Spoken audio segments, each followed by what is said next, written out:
আসসালামু আলাইকুম। দেশ বিদেশ টিভি থেকে হুসেন বলছি। আমার চ্যানেলে সবাইকে স্বাগত।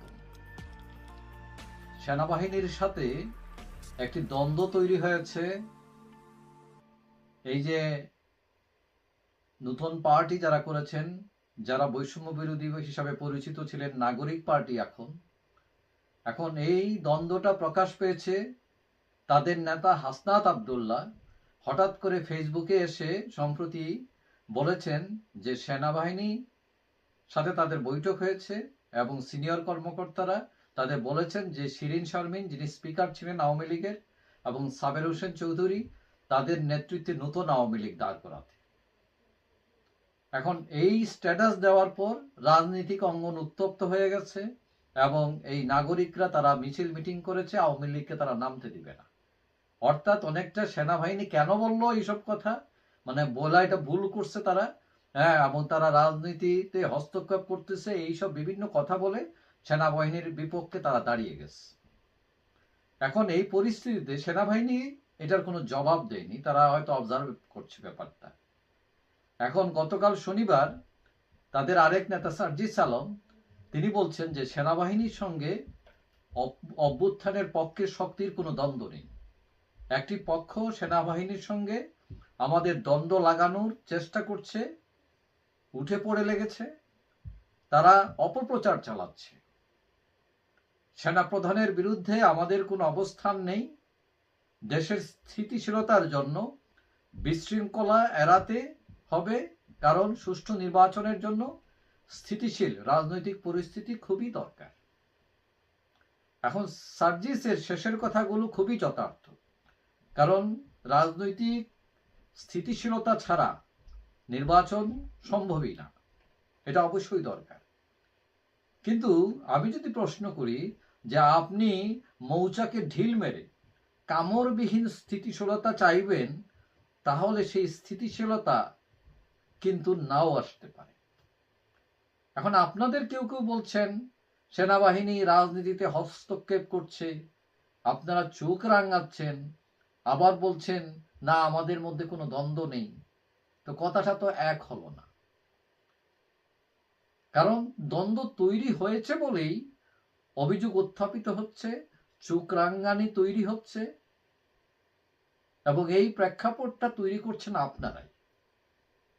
এখন আপনারা নিজেরা ইস্যু তৈরি করে যদি বলেন যে একটি পক্ষ সেনাবাহিনীর সাথে লাগানোর চেষ্টা করতেছে তাদের, তাহলে প্রশ্ন ওঠে পাবলিক তো এই ইস্যু তৈরি করে নাই, ইস্যু তৈরি করেছেন আপনারাই, পাবলিক হয়তো সেটাকে বহন করে নিয়ে গেছে।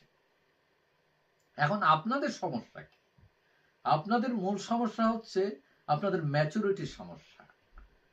আপনারা সারা বাংলাদেশকে মনে করতেছেন যে এটা ঢাকা বিশ্ববিদ্যালয়ের ক্যাম্পাস, কিন্তু এটা তো ঢাকা বিশ্ববিদ্যালয়ের ক্যাম্পাস না। আপনাদের রাজনৈতিক পরিপক্কতা নেই বলেই এই কোটি মানুষের সংগঠন আওয়ামী লীগকে ফু দিয়ে উড়িয়ে দিতে চাচ্ছেন আপনারা। এখন এই ফু তত্ত্বের মধ্যে কিন্তু বিএনপি নাই, জামাত নাই, কারণ তারা আপনাদের চেয়ে বড় সংগঠন, যুগ যুগ ধরে এদেশের রাজনীতির সাথে সম্পৃক্ত তারা। এখন তারা জানে যে এটা ফুরিয়ে দেওয়া, ফু দিয়ে উড়িয়ে দেওয়ার দল না, এখানে রাজনৈতিক সমাধানে আসতে হবে। এবং আপনারা যে শিশু রাজনীতিতে অভ্যস্ত বা আছেন, এটা তারা বুঝতে পারে। ফাইন, আওয়ামী লীগের অনেকে অপরাধ করেছেন, সমস্যা নাই, ধরেন তাদের জেলে পাঠান, বিচার করেন, কিন্তু ডিনামাইট মেরে আপনি উড়িয়ে দেবেন আওয়ামী লীগকে, আর এই দেশপ্রেমিক সেনাবাহিনী বসে বসে হাততালি দিবে, বলবে বাচ্চা লোক তালিয়া বাজাও, এইসব তো ভাববার বা এইসব প্রত্যাশা করে আপনি এগুলো পেয়ে যাবেন, মানে এটা চাওয়াটাও বোকামি। এখন সার্জিস সালামের কথায় বোঝা গেল যে তিনি বলছেন যে সেনাবাহিনীর সঙ্গে তাদের দ্বন্দ্ব নেই, মানে এটা কি তিনি ভয়ে বলতেছেন সেনাবাহিনীকে, নাকি তার সুর একটু নরম হয়েছে অন্য কোনো কারণে, নাকি তারা বুঝতে পারছেন যে তারা যে কথা বলছেন সেটা যৌক্তিক কথা নয়। এখন যে ব্যাপারটা সেটা হলো সেনাবাহিনী এই দেশেরই একটা অংশ, তারা তাদের মতামত দিতে পারে, আপনি মানেন না মানেন এটা আপনার ব্যাপার। এবং সেনাবাহিনী যে অফার দিয়েছে, বক্তব্য দিয়েছে, সেটা বাস্তবতার নিরিখেই দিয়েছে। ডক্টর ইউনূস বলছেন যে আওয়ামী লীগকে নিষিদ্ধ করার কোনো পরিকল্পনা সরকারের নেই, এটা তিনি বুঝেই বলছেন।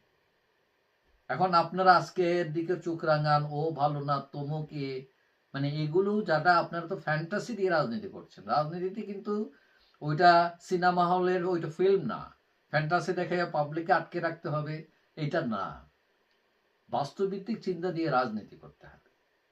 কারণ অপরাধ যেই করুক, আওয়ামী লীগের লোক অপরাধ করলে অপরাধী, বিএনপির লোকের করে, সেটার বিরুদ্ধে দাঁড়ান, মানুষ আপনার পাশে থাকবে। কিন্তু গায়ের শক্তি দিয়ে চোখ রাঙিয়ে অযৌক্তিক কথা বললে সেটা তো মানুষ মানবে না, সেনাবাহিনীও মানবে না। যাই হোক, আশা করি সেনাবাহিনী এই দেশেরই মানুষ, তারা, তাদের সাথে দ্বন্দ্ব তৈরি না হোক সেটা আমরাও চাই। কিন্তু সেনাবাহিনী যে কথাগুলো বলছে সেটাও আপনাদের অনুধাবন করতে হবে, কেন বললো, এটা যৌক্তিক কিনা, আপনারা কোন অবস্থানে আছেন, আপনাদের অবস্থান যৌক্তিক কিনা, এগুলো আগে পর্যালোচনা করেন, তাহলেই দেশের জন্য ভালো হয়। যাই হোক, সবাই ভালো থাকবেন। আশা করি দেখা হবে অন্য কোনো ভিডিওতে ইনশাআল্লাহ। আল্লাহ।